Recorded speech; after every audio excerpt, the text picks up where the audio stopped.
Cette vidéo a pour but de vous présenter la fonctionnalité de mobilité de la plateforme IoT Lab sur le site de eCube.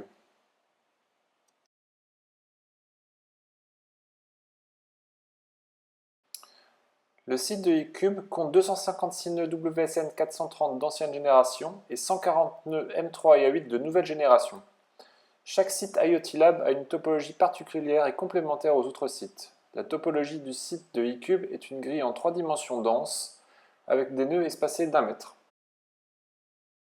Une spécificité de Strasbourg est le support de la mobilité pour un sous-ensemble des nœuds IoT Lab. Ainsi, 45 robots supportent chacun un nœud mobile, dont 38 mobiles M3 et 7 nœuds mobiles WSN 430. Le robot retenu pour équiper la plateforme de eCube est le Turtlebot 2. Il est composé d'une base mobile ayant une autonomie de 3 heures. Le robot est équipé d'un netbook tournant sous GNU Linux avec le framework Cross. La caméra 3D Kinect, couplée à l'odométrie de la base mobile, permet une navigation autonome du robot. Cette vidéo met en évidence le faisceau infrarouge de la Kinect qui permet de détecter les obstacles en face du robot. Enfin, le robot porte le nœud IoT Lab qui est alimenté électriquement par la batterie de la base. La station de charge permet de recharger électriquement la base du robot ainsi que le netbook entre les différentes expérimentations. Le robot est piloté à distance grâce à la carte Wi-Fi du netbook qui le relie à l'infrastructure IoT Lab. Le nœud mobile IoT Lab communique de manière transparente avec les autres nœuds de la grille. Le framework Cross permet une navigation entièrement autonome du robot. Chaque robot a une carte de la plateforme dans laquelle il évolue. Les modèles de mobilité fournis sont semblables à un circuit composé de checkpoints. Le circuit se répète aussi longtemps que dure l'expérimentation. Différents circuits prédéfinis pour chaque site IoT Lab sont disponibles pour les utilisateurs. Nous allons maintenant montrer comment lancer une expérimentation avec un nœud mobile pour ensuite visualiser les résultats en temps réel du capteur en mouvement. Tout d'abord, il faut se connecter sur le portail web www.iotlab.info. Une fois connecté, on doit tout d'abord créer un profil particulier pour la mobilité.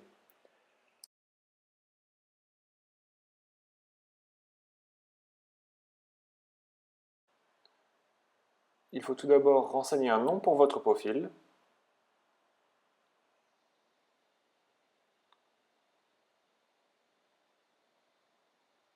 Puis ensuite sélectionner le type de nœud, M3.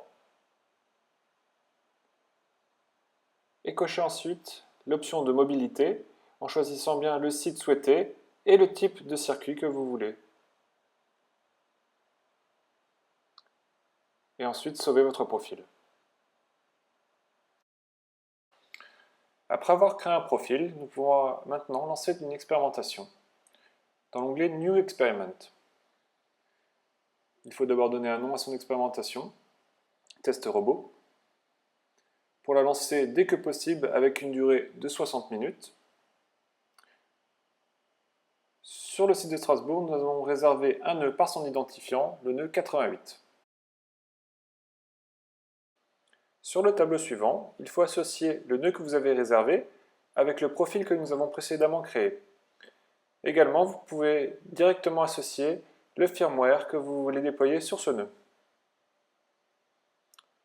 Une fois tout paramétré, vous pouvez soumettre votre expérimentation.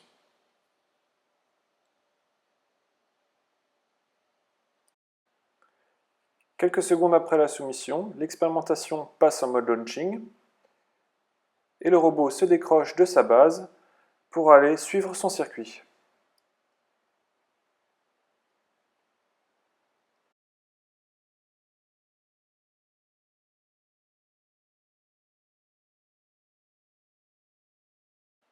Nous allons nous connecter maintenant au port série du nœud pour visualiser en temps réel les valeurs du capteur de mouvement.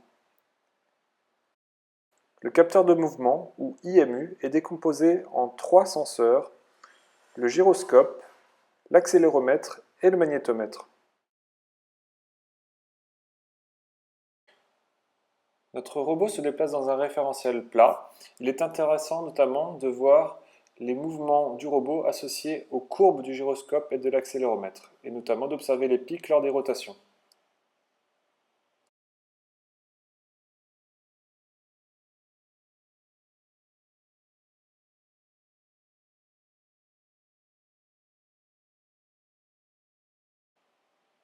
Nous allons maintenant forcer la fin de l'expérimentation. Pour cela, il faut revenir dans le dashboard du portail web.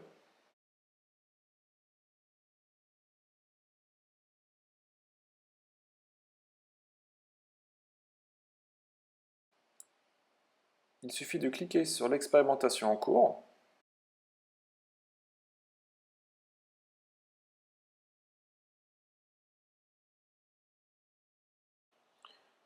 Une fois arrivé sur les détails de l'expérimentation, il faut cliquer sur le bouton Stop.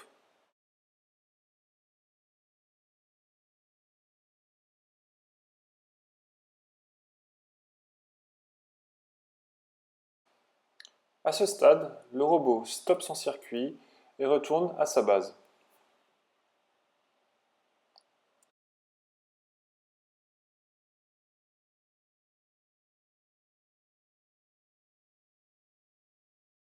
On observe que les courbes n'évoluent plus, car le nœud n'est plus disponible pour l'utilisateur. En effet, le code embarqué a automatiquement été effacé sur le nœud.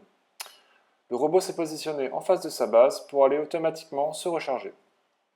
Merci de votre attention. Rendez-vous sur www.iotlab.info.